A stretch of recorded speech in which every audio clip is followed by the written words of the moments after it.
If you walk into a retro game store, you may see, nestled among the other loose Game Boy Advance cartridges in a display case, a copy of Marble Madness and Clax, a single cart containing handheld ports of two insanely popular arcade games from the 80s. You might find yourself drawn in by the knowledge that one of these games launched a career and led to the very existence of the PlayStation 4 itself. And when you see that this cartridge is less than $5 American, you may feel tempted to buy it.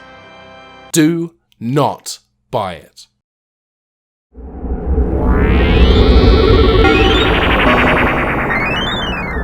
A few weeks ago I talked about the Game Boy Advance and its status as a dumping ground for ports of games from the 16-bit era, a place where classics went to die and games nobody remembered got a chance to underperform in the sales charts a second time. But the Advance was much more than just another opportunity for Sega to disappoint Sonic the Hedgehog fans. It was also a veritable smorgasbord of old arcade games.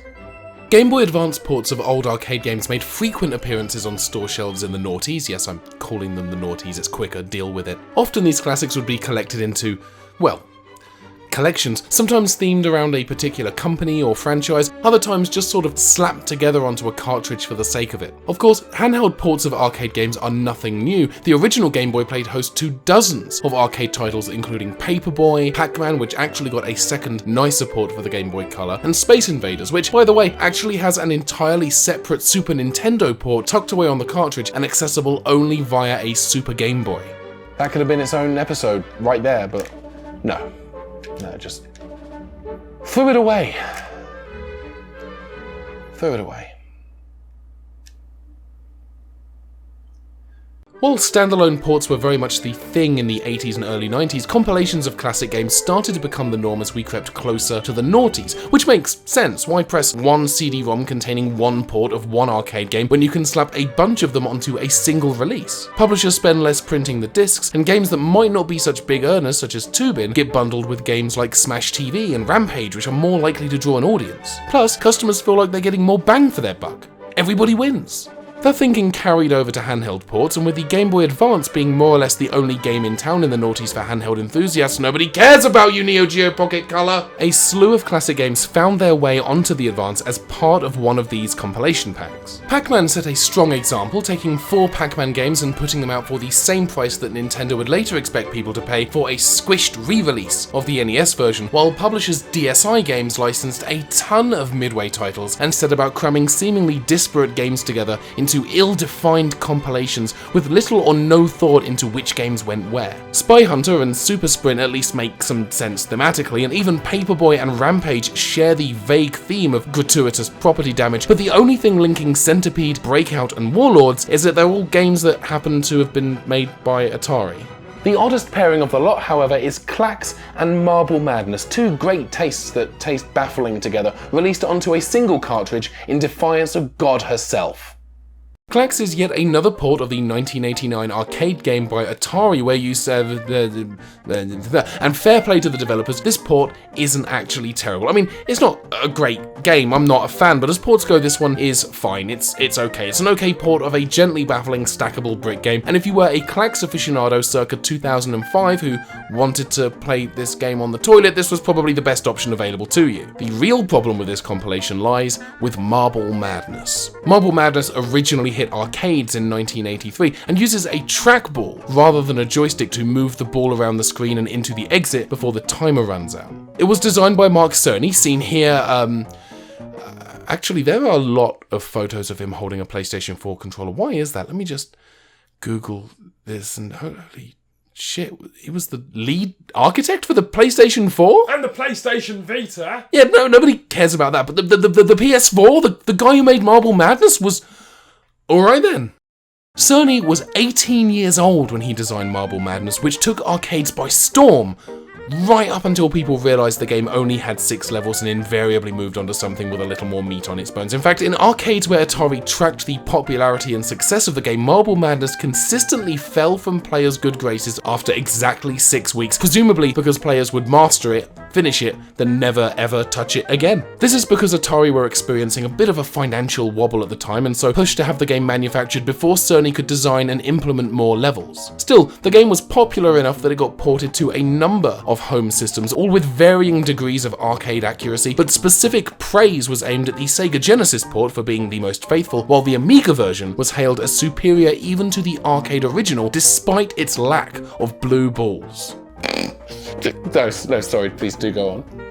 In the handheld sphere, a Game Gear port was released with wonderfully colourful graphics and woefully terrible physics, while a slightly more monochrome but infinitely more playable version found its way onto the Game Boy. After that, it all goes a bit downhill, with a horribly lackluster Game Boy Color version having almost nothing in common with the more well-rounded Game Boy port, developed as it was by an entirely different team of people.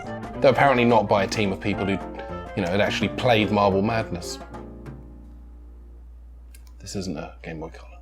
As disappointing as the Game Boy Color port was, it pales in comparison to the Game Boy Advance version. Yes, alright, visually it looks a lot better compared to the Game Boy and Game Gear versions by virtue of the fact that the Advance is the more powerful system, but it suffers in almost every other conceivable way. The physics are a mess, your ball rolls slowly and without purpose and frequently falls off ledges that wouldn't have presented a problem in other ports. That would make evading obstacles difficult, at least in theory, but as many of the original interactive elements didn't make it into the game, such as the wave and level 2, steering your way to the finish line is a doddle. Honestly, I can't imagine having to steer my marble through all 6 of the game's original levels, and I don't have to, because the Advanced port doesn't have all 6 levels. It only has 3.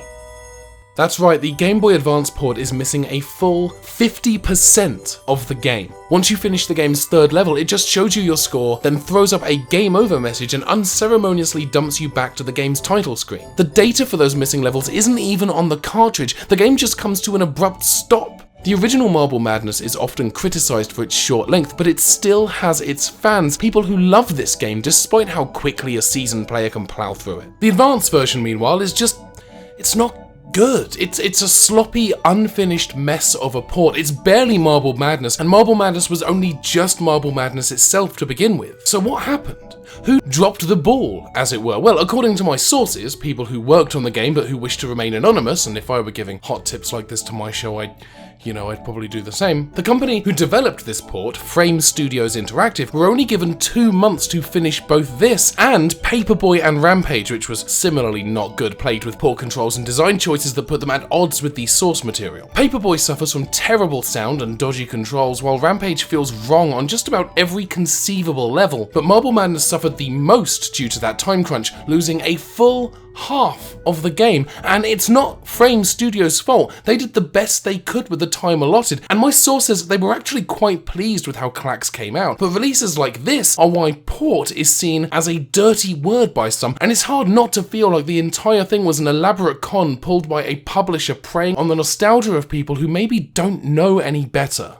It's a shame too, because Marble Madness deserves so much better than this. It's a big slice of gaming history, not just because of its brief but powerful impact in arcades, but because it launched Mark Cerny's career. From here, Cerny built a career that led to contributions to some of the most popular games of the 90s and noughties, yeah, I'm still saying it, including Sonic the Hedgehog 2, Crash Bandicoot 1, 2 and 3, Spyro the Dragon, Ratchet and Clank, Jak and Daxter, Resistance Fall of Man, Uncharted and God of War 3. If you're in the PlayStation camp, chances are that at least one of those games is in your personal top 10 games of all time. And that's before you consider his work as the architect of the PlayStation 4. And the Vita! Yes, and the Vita, or newer games like The Last Guardian and Knack. That's an impressive career, and it all begins with this. Alright, it's not perfect and you can finish it in under 5 minutes if you know what you're doing, but it's the start of a brilliant and influential career, and for it to be farted out onto the Game Boy Advance in this incomplete manner is it's embarrassing. It's like releasing a Blu-ray of Steven Spielberg's early films compiled from bad scene rips of 3rd generation VHS copies. The only way to play Marble Madness at the moment is to buy LEGO Dimensions and the Midway Arcade Pack. That's $90 total for those of you wondering, so you have to really, really want to play Marble Madness. Or be a LEGO Dimensions completionist, I suppose. But there's no way to play it on the go. No 3DS port, no iOS or Android version, not even a port for Sony's precious PlayStation Vita. What a baffling state of affairs for a game that launched the career of a man who contributed so much to what made the 90s and the noughties such a memorable time for gaming. I'm never going to apologize for how much I said noughties in this episode. I'm proud, frankly. I'm happy with what I've done.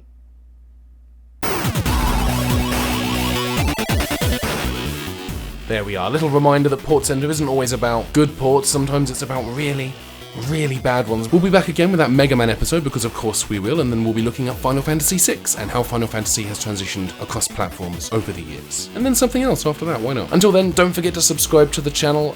Do check out the other videos on Chainsaw Suit Games and Chainsaw Suit Original, and I will see you again in a couple of weeks.